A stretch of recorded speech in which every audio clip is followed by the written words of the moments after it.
Hey guys, welcome to the Liberal Hive Mind, a channel solely focused on exposing the abundant hypocrisy of the left. Okay, so now this might be the most interesting development yet. And actually, funnily enough, it might be yet again another huge political miscalculation from the Democrat establishment. You know, we keep saying Kamala and Trump, Kamala Trump, Kamala Trump, Kamala Trump. But it feels like we've forgotten something over the last couple of weeks. And actually, that's because, well, we kind of have. We seemingly forgot about RFK Jr. You know, hey, he's still in the race. Why exactly are we acting like he isn't? RFK Jr. isn't your average third-party candidate. He's making noise like you wouldn't imagine and making gains like you wouldn't imagine. Now, of course, as we get closer to Election Day, those gains are dropping precipitously. That's mostly to be expected, but that's more a factor of people realizing that his candidacy isn't really going anywhere, and so people are settling for either Trump or Kamala. But even with that being said, even with RFK Jr. now in many polls polling below 5%, he still has significant influence and impact on this election. You know, not too long ago, there were millions of people willing to cast their ballot for RFK Jr. That right there is significant. And now the question is RFK Jr. going to stay in the race? Or is he going to partner up with one of these two campaigns? Because obviously that would have a huge impact, right? Well, what if I told you that RFK Jr.'s running mate, Nicole Shanahan, just said publicly on the record in an interview that they're essentially contemplating bowing out of the race and joining forces with Trump? Yep, you're thinking exactly what I'm thinking. The Democrats' worst nightmare. Well, it might be coming to fruition. Let's have a conversation about this. And of course, like I mentioned in the intro earlier, the Democrats might have played themselves. They might have done this to themselves. Let's have a conversation about it. We got some stuff to get into,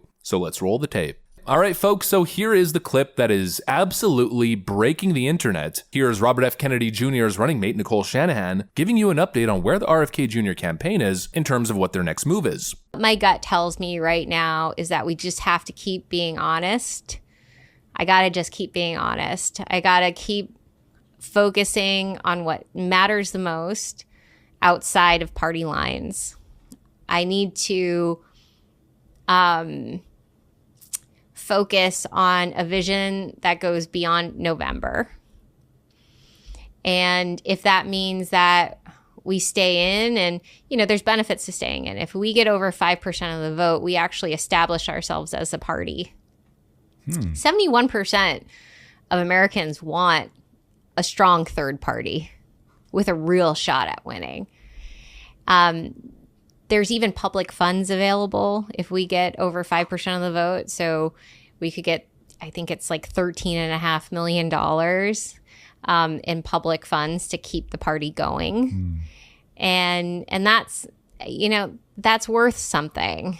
That means that we can position for a real third party election in 2028 where we don't have to go around and spend tens of millions of dollars on ballot access, which means that we can spend all of that time and money campaigning.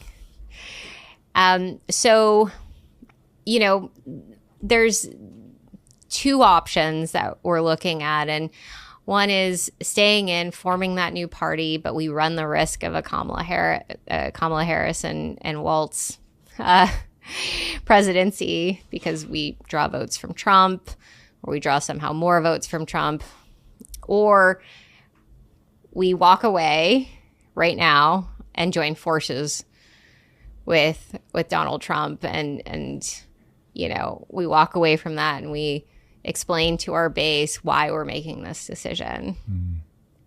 Not easy. Clearly. Yeah, not an easy decision. Now, I mean, really, let me just say it again. The Democrats' worst nightmare. That's what I think this is. RFK Jr. has held significant influence in this election, like I stated earlier. His endorsement is going to make a big impact. It's going to be huge. And well, it's clear what side they're leaning towards. Trump, of course, is embracing RFK Jr. Really, in a way, he has been for a while. He's now even offering RFK Jr. a position in his cabinet, or at least I think the report is that he's open to it. You know, there's been an open dialogue, friendly discussion, back and forth. I wouldn't call it a friendship, but it's been certainly amicable. Meanwhile, the Democrats took a completely different approach, weaponizing the Kennedy family against RFK Jr. And I do worry that Bobby just taking some percentage of votes from Biden could shift the election and lead to Trump's election. He's trading in on Camelot, celebrity, conspiracy theories, and conflict for personal gain and fame.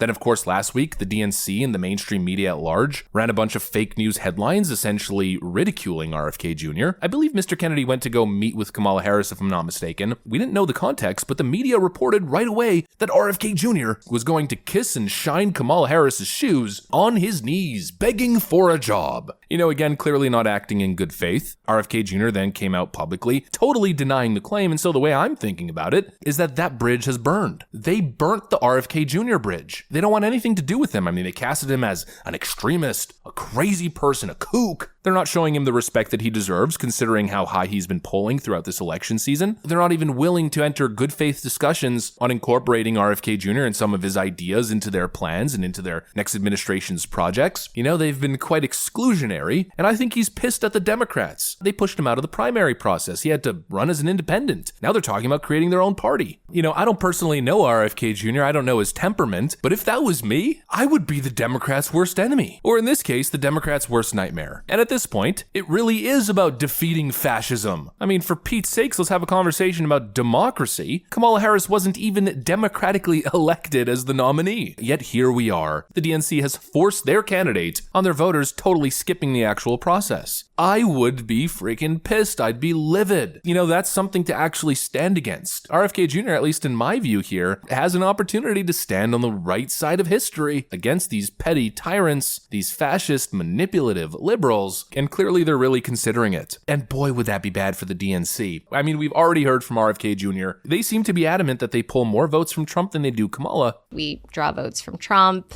or we draw somehow more votes from Trump. I take more votes away from Trump than I do from Biden at this point. So we've polled our own people, and we take about 57% of the people who are our supporters who we poll say that if I drop out of the race, they'll vote for President Trump. You know, there's this big Kamala bump right now, but really I think what really happened is Biden dropped out, and then a lot of people who were protest voting with RFK Jr., well, they're going to go back to the Democrats. I think a lot of people are regretting that decision, and we're already seeing a little bit of a shift backwards, but certainly I think that was a factor. And so now could you imagine if RFK Jr. was to pull out and then team up with Trump? How many of those voters would leave the RFK camp and move straight to the Trump camp? We're talking about possibly hundreds of thousands of voters, maybe even millions of voters, but what we're really talking about is a couple percentage points across the swing states. The DNC is freaking shaking in their boots. I guarantee you they're calling every freaking Kennedy on their contact lists. Get him to stop. It can't happen. Is he serious? This can't be serious. It can't be real. But it seems it's very real, and it might get even realer for these Democrats come November. Anyways, that's pretty much what I got for you guys. Hopefully you enjoyed the video. If you did, make sure to leave a like and possibly subscribe. Thanks for watching, and I'll see you on the next one.